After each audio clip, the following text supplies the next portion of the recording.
Contrapunto Primera Emisión. Contrapunto Primera Ingeniero, y lo felicitamos pues al sector. ¿Por qué?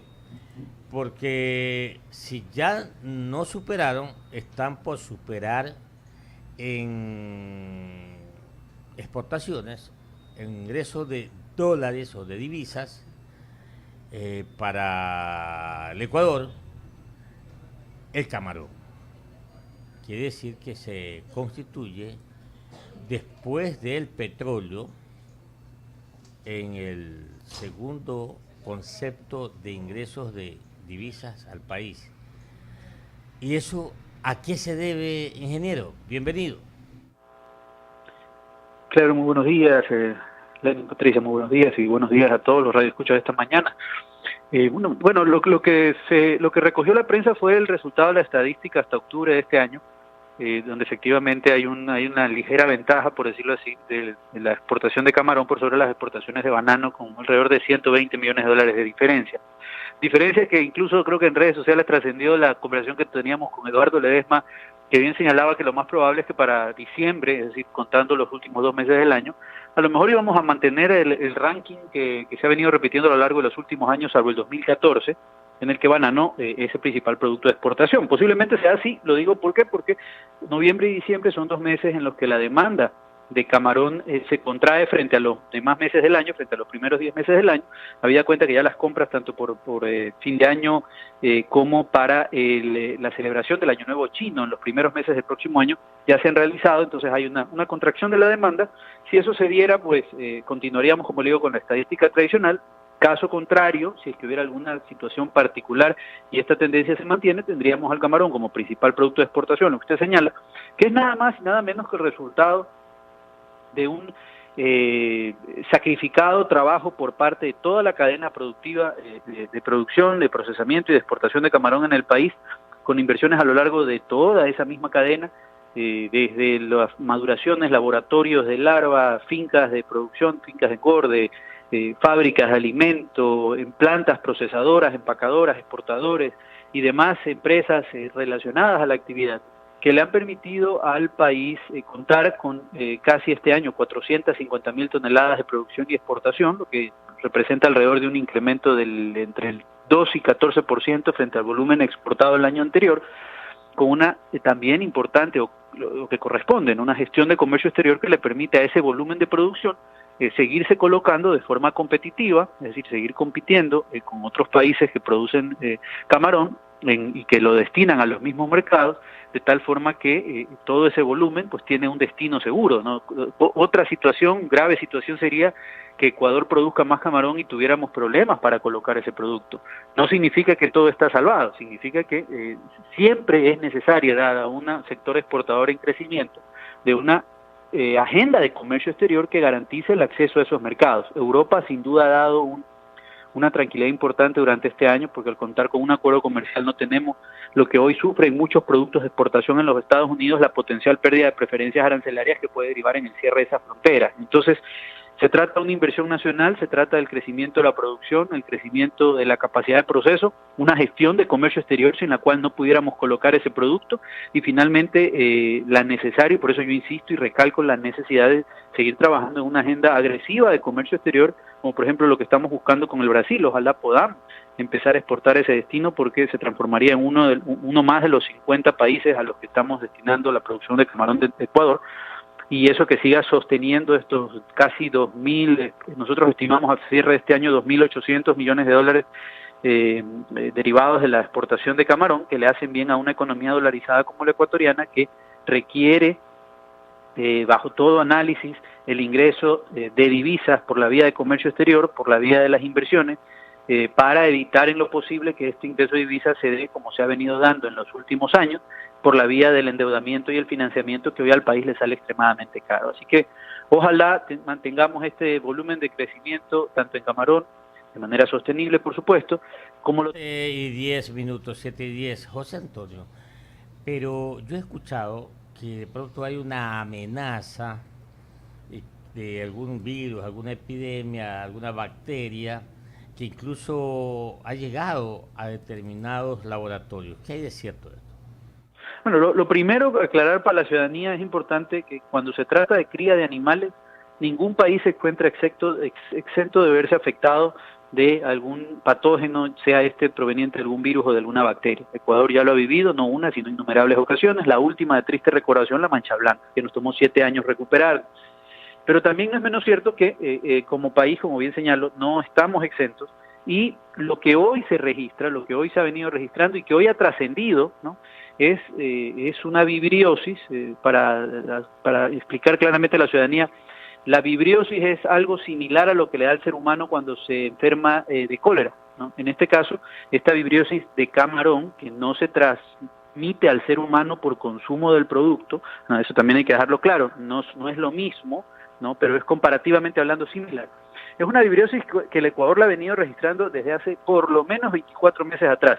Y si recordamos, incluso a través de prensa se registró en abril del año pasado, o incluso a finales de 2015, una vibriosis que afectó el norte de Manabí, ¿no?, y se hablaba de mortalidades en fincas y demás. Esa situación ya no se está dando en fincas de producción de camarón, por eso tenemos estos volúmenes de exportación, tales así que julio de este año y octubre de este año fueron los 2 meses récord de producción y exportación históricos del sector. Sin embargo, ahora lo que hemos venido registrando, y desde el año pasado también se registró, es una vibriosis en el segmento de laboratorios. Los laboratorios de larvas son segmentos que deben trabajar bajo altísimos estándares de bioseguridad. El año pasado hubo algunas unidades productivas que presentaron estos problemas y que tuvieron que realizar una serie de adecuaciones en infraestructura, en manejo, en bioseguridad y demás. Esas mismas infraestructuras a la fecha han presentado producciones estables bajo los niveles de producción de sobrevivencia animales históricos. ¿Qué sucedió en los últimos meses? Que en la zona de Mar Bravo, ciertos laboratorios empiezan a registrar este problema de vibriosis, pero la gran diferencia es que muchas de esas unidades productivas no cuentan con los recursos para afrontar las adecuaciones que se deben realizar. Se trata de unidades productivas que a lo largo del tiempo no habían observado ciertas bioseguridades y presentaron este problema. ¿Por qué se debe entonces esto? ¿Por qué se da esta situación? Bueno, porque las cifras que yo le comento de crecimiento del sector son cifras que se han venido repitiendo a lo largo de los últimos 7 años, es decir, el sector no ha dejado de crecer en volumen de producción, y ese volumen de producción ha demandado de parte de los laboratorios un incremento de la producción de larva, que lo ideal hubiera sido se dé o se satisfaga por la vía de la construcción de nuevas unidades productivas o la construcción de más tanques para la elaboración de más larvas. Lamentablemente, como le digo, eso por temas de infraestructura económica no se dio, y lo que se dio en muchas de estas unidades productivas fue el incremento de densidad de siembra, es decir, colocar más náucleos, es decir, el primer estadio de la larva en el mismo tanque. Ese hacinamiento, sumado a ciertas bioseguridades mínimas que debieron haberse observado, no se observaron, y usted tiene este brote de vibriosis que ha afectado de manera más agresiva a ciertas unidades productivas. 7:14 en Huancavilca 830M. Estamos dialogando con el ingeniero José Antonio Camposano, presidente de la Cámara de Acuicultura del Ecuador. La última de mi parte, José Antonio, que tenemos ya tenemos laboratorios, tenemos esta gran industria de balanceados acá en Durán, con una inversión de $50 millones, tenemos las plantas, etcétera. ¿Qué hay de la producción con valor agregado en el camarón? Bueno, como lo hemos conversado algunas veces con usted aquí en la radio y en otros espacios, el camarón, cómo se procesa, cómo se produce, cómo se procesa y cómo se exporta, es un producto de altísimo valor agregado. Yo he sido una de las personas que en materia de comercio exterior ha insistido que el concepto de transformación de materias primas con la excusa de la generación de valor agregado es un concepto que nace alrededor de los 70, pero que ya a la fecha no está vigente. La creación de valor para un producto de exportación o cualquier otro producto trasciende la transformación de una denominada materia prima. Nosotros, como sector de producción y exportación de camarón, no consideramos que el camarón, bajo la presentación que hoy se exporta, sea una materia prima o un commodity, como se lo quiere llamar.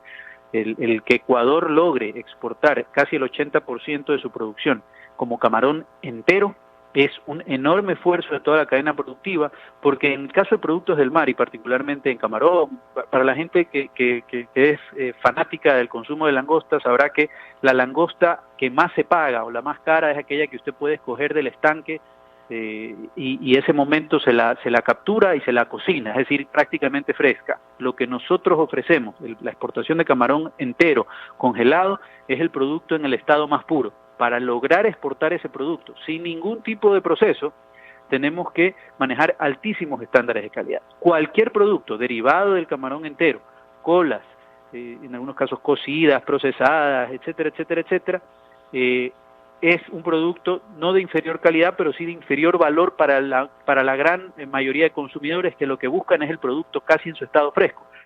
Nos quedó claro, mi estimado José Antonio. Usted, Lenín. Gracias, economista José Antonio. Buenos días.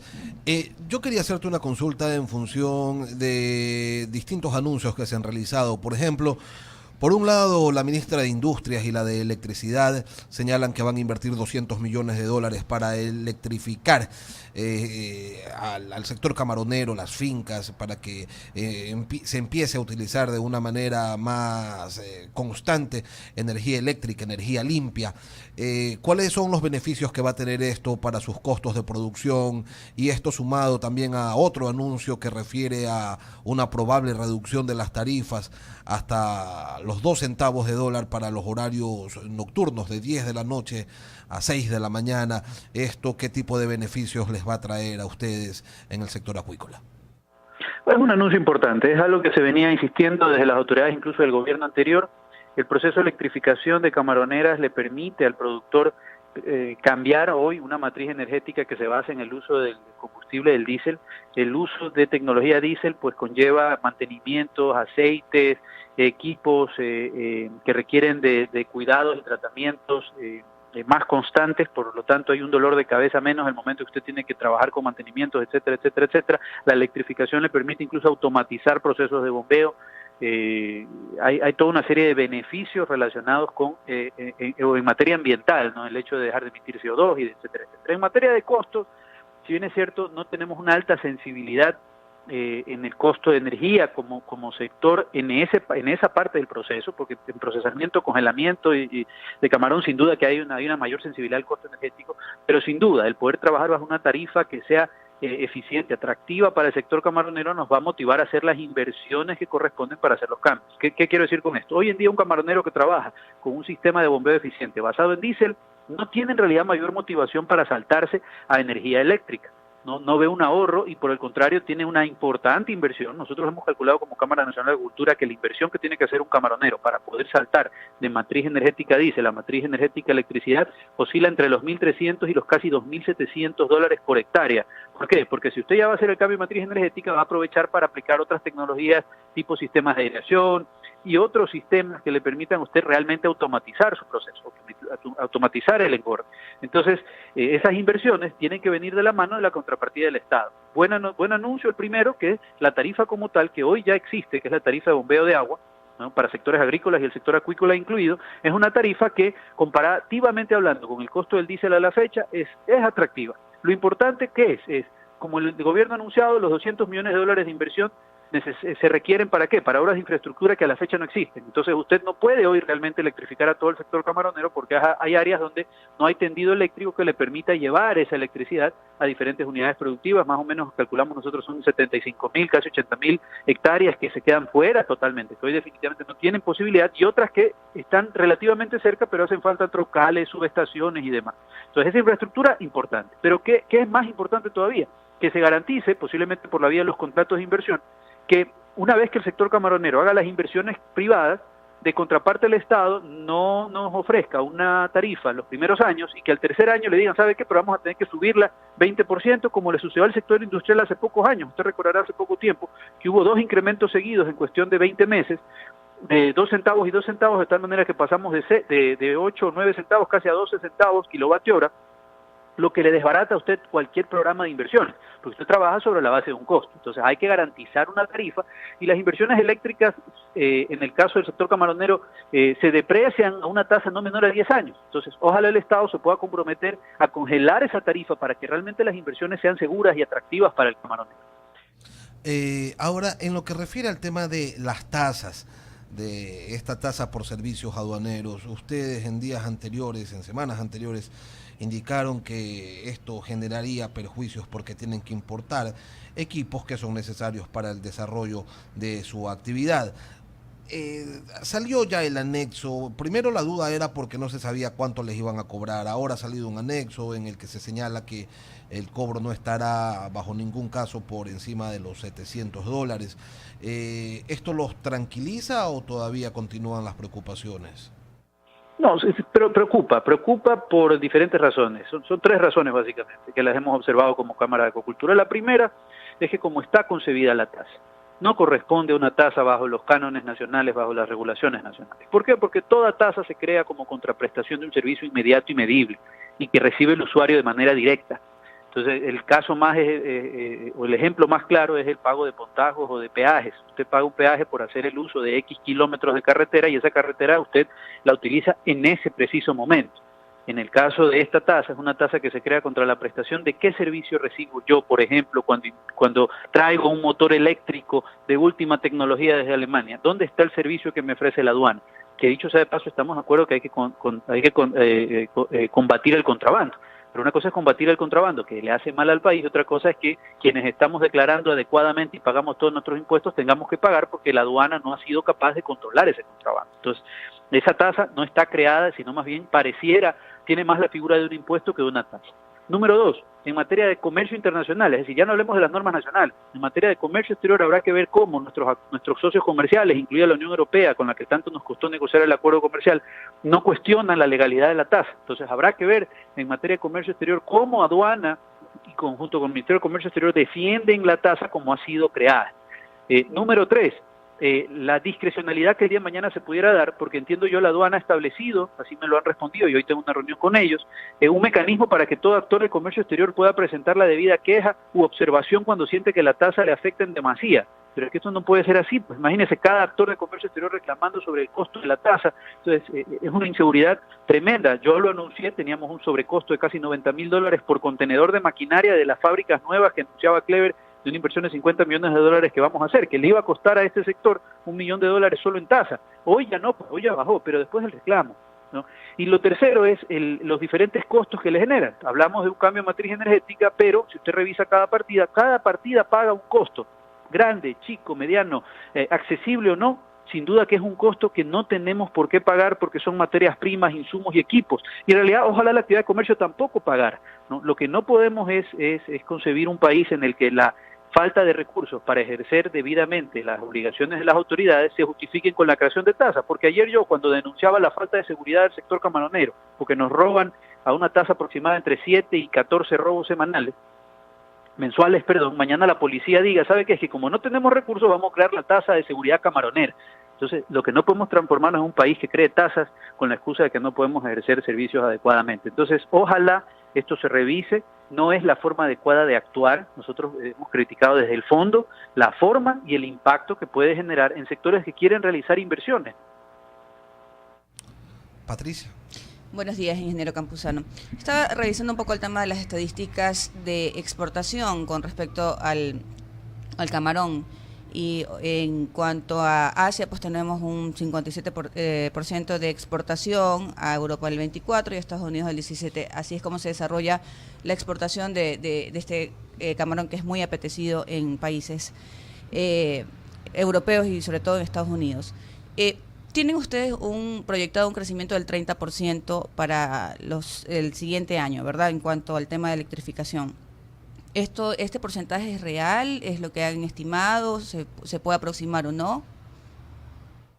Esa estadística, muchas gracias Patricia por la pregunta, yo manejaría con mucha pinza. En realidad no es una estadística que ha proyectado la Cámara Nacional de Acuacultura, no, es una estadística que entiendo ha emanado, me parece que es del Ministerio de Acuacultura o del Ministerio de Electricidad. Yo lo observaría con mucho detenimiento y con mucho cuidado en realidad. Estamos hablando de que efectivamente el potencial de una unidad productiva que se electrifica, como yo lo mencionaba en la primera pregunta en la segunda pregunta que me realizaron, ¿no? Potencial de la tecnología a la que puede acceder, ¿no? Por ejemplo, sistemas de aireación que le permitan a una finca incrementar densidades de siembra de manera sostenible y demás, pudiera llevar una finca a producir hasta 30% más en cuestión de un plazo determinado una vez que las inversiones se realicen. Esto no significa que en el momento que yo me electrifico, automáticamente mi producción se dispara al 30%. Eso no va por ahí, ¿no? Para nada, ¿no? Hay una serie de inversiones que se deben realizar, de tecnologías que se deben aplicar, de infraestructuras que se deben modificar, pero sin duda el trabajar con energía eléctrica, que es una fuente segura, y era lo que me faltaba decir, ojalá el Estado también, entre todas las cosas que va a hacer, garantice que el fluido eléctrico va a ser seguro. Porque si usted no le puede garantizar al camaronero que el fluido eléctrico va a ser seguro, ese camaronero va a estar obligado siempre a tener, y en realidad va a ser así, tener un sistema híbrido que le permita usar motores a diésel en el momento en que la energía eléctrica se caiga. ¿Por qué? Porque a diferencia de otros sectores, nosotros bombeamos por una necesidad de generar mejores condiciones en el agua. Por ejemplo, cuando el oxígeno se baja, uno tiene que bombear inmediatamente de emergencia para evitar que esa biomasa sembrada se muera, ¿no? O sea, el capital sembrado ahí se muera. Entonces, este potencial de crecimiento en realidad sería la cifra tope a la que pudiera llegar una unidad productiva, pero una vez que ha realizado todas las inversiones. Entonces eso no se puede dar en un año. Segundo, la cifra de crecimiento del sector camaronero oscila entre el 9 y el 12% anual, y como Cámara Nacional de Acuicultura consideramos que esa es la tasa de crecimiento sana para el sector por diferentes razones. Primero, porque trabajamos bajo un sistema de producción abierto que depende también de las condiciones del ecosistema. Imagínese usted que crezcamos el 30%, ¿no? Es decir, casi 120.000 toneladas en cuestión de un año. La recarga que vamos a generar en el sistema, en estuarios, en fuentes de agua y demás, no haría sostenible ese crecimiento. Al año siguiente, era lo que mencionaba un poco, que mencionábamos con Clever, tenemos después un problema sanitario que deriva en la destrucción del sector, ¿no? Entonces, motivar, pensar que la gente puede crecer en cuestión de un año 30%, creemos que es exagerado, más bien, o mal interpretado, porque lo que se ha dicho es que el potencial de crecimiento, una vez implementadas las tecnologías, es 30%. Y lo otro, que es contraparte, es que imagínense si el Ecuador genera 120.000 toneladas de camarón más, no tenemos el acceso a mercados que garantice que ese incremento de volumen no vaya a derivar en un derrumbe de los precios internacionales, ¿no? Entonces, decir que se va a crecer 30% inmediatamente es muy anticipado, faltan condiciones incluso en materia de comercio exterior, no tenemos mercados donde colocar ese 30%. Lo que hemos logrado es crecer y ubicar camarón de forma adecuada a lo largo de X número de años, ¿no? Pero inmediatamente es una cifra que yo creo que ha sido sacada un poco de contexto desde la misma emisión del boletín del Ministerio de Acuicultura. Es un potencial crecimiento una vez implementadas las tecnologías, pero no el próximo año. Yo espero y aspiro en realidad que el sector siga creciendo en las tasas que hemos crecido. Estamos conscientes del balance del ecosistema que hay que tener y trabajamos con un ecosistema que depende de nosotros y nosotros del ecosistema. Entonces, como sector responsable, motivar, pensar que el sector puede crecer 30% y que incluso en comercio exterior no nos vamos a ver afectados con los precios internacionales, sería un poco generar expectativas que no son reales. Las 7:28 minutos, ingeniero José Antonio Camposano. Ya estamos 6 de diciembre. Usted es un profesional, usted está en un sector muy importante y yo diría protagónico para la economía ecuatoriana. Ya con una ley aprobada de reactivación, ya con un presupuesto aprobado para el 2018 desde el sector público, ya con unos anuncios que ha hecho la ministra Eva García, ya con la predisposición del presidente Lenín Moreno de seguir en el diálogo para ir ajustando cosas que se necesitan para reactivar realmente la economía, ya con una aspiración de que el gobierno nos haga conocer su programa macroeconómico después de la consulta popular. José Antonio Camposano, ¿qué cree que va a pasar el próximo año 2008? ¿Cuáles son las perspectivas en materia de crecimiento económico y particularmente cómo cree que le va a ir al sector camaronero? Bueno, efectivamente yo creo que a pesar de las diferentes posturas que ha habido en torno a los diálogos que se han generado, la única forma que el país pueda salir de esta situación económica realmente apretada en la que se encuentra, ¿no? Destinar casi 8.000 millones de dólares y otros actores consideran que son más de 10.000 millones de dólares a pago de deuda a cualquier país, lo pone en una situación extremadamente complicada, ¿no? Eso requiere el aporte de todos los sectores o de la participación, opinión, que la construcción de las políticas públicas provenga de diferentes fuentes. A pesar de que como le digo, para muchos sectores ha habido muchísimo diálogo y muy pocos resultados, nosotros siempre vamos a estar desde el punto de vista de que hay que seguir construyendo. Hay, como usted bien señalaba, un proyecto de reactivación económica aprobado que hoy está esperando el veto. Creo que había una oportunidad para hacer mucho más, no se hizo mucho, incluso desde el punto de vista de nosotros lo que hemos logrado o hemos buscado hacer es rescatar ciertos beneficios o incentivos que ya estaban en realidad en la ley, que estaban a punto de perderse y lo que hemos hecho es rescatarlos. Hemos pedido al presidente que vete, que a partir del veto pues modifique la ley de régimen tributario interno para que incluya la tarifa cero IVA para insumos, equipos, para acuicultura, porque hoy ese beneficio lo tiene el sector agrícola. Nosotros históricamente no hemos estado visibilizados. Hoy que tenemos una cartera de Estado propia a través de la ministra, estamos solicitando este veto, ojalá el presidente así lo acoja. Pero una vez más, son simplemente pequeñas medidas que ayudan, que de alguna manera generan algún tipo mantienen o tienen un status quo nada más, pero no generan realmente incentivos de forma importante. Incluso hemos visto incremento del impuesto a la renta para los próximos años y demás, ¿no? Entonces, como sector camaronero, incluso hoy en la tarde tenemos una reunión con la Comisión de Producción de Alimento Balanceado para Camarón, donde está el 60% del costo del productor camaronero, donde realmente tenemos ahí un tema de costos importante, porque lamentablemente esa cadena, por darle un ejemplo nada más, para poder responder su pregunta, hoy está obligada a tiene una serie de obligaciones por parte del Ministerio de Agricultura que hacen que sus costos se disparen. Uno de ellos, por ejemplo, es la absorción de la soya nacional que tiene costos muy por encima de la soya internacional, ¿no? Y mientras esa producción nacional no se absorba, no se otorgan los permisos para importación de soya cuyo precio oscila constantemente, entonces no podemos aprovechar de compras a futuro porque debemos hasta el último demostrar que se ha logrado absorber esa producción de soya nacional que no alcanza sino para 20 días en el país. Entonces, ese tipo de políticas extremadamente proteccionistas sobre sectores digamos sensibles, pero que imagínense, 20 días lo absorbemos rápidamente, pero hay toda esa serie de trabas generan una serie de sobrecostos. Y hoy en día incluso tenemos por parte de MAGA la exigencia de la absorción de parte de la producción de maíz. Imagínense, maíz que nosotros ni siquiera utilizamos para la producción de alimentos para camarón, ¿no? Entonces, ese tipo de controles, ese tipo de trabas exageradas generan una serie de sobrecostos al sector privado directamente, ya no por la vía de tasas ni de impuestos, sino por la vía de otra serie de trabas o de políticas proteccionistas que sin duda nos están generando una serie de desmotivaciones y a pesar de ello usted anunció, como bien lo señalaba, inversiones para seguir promoviendo el sector. Entonces,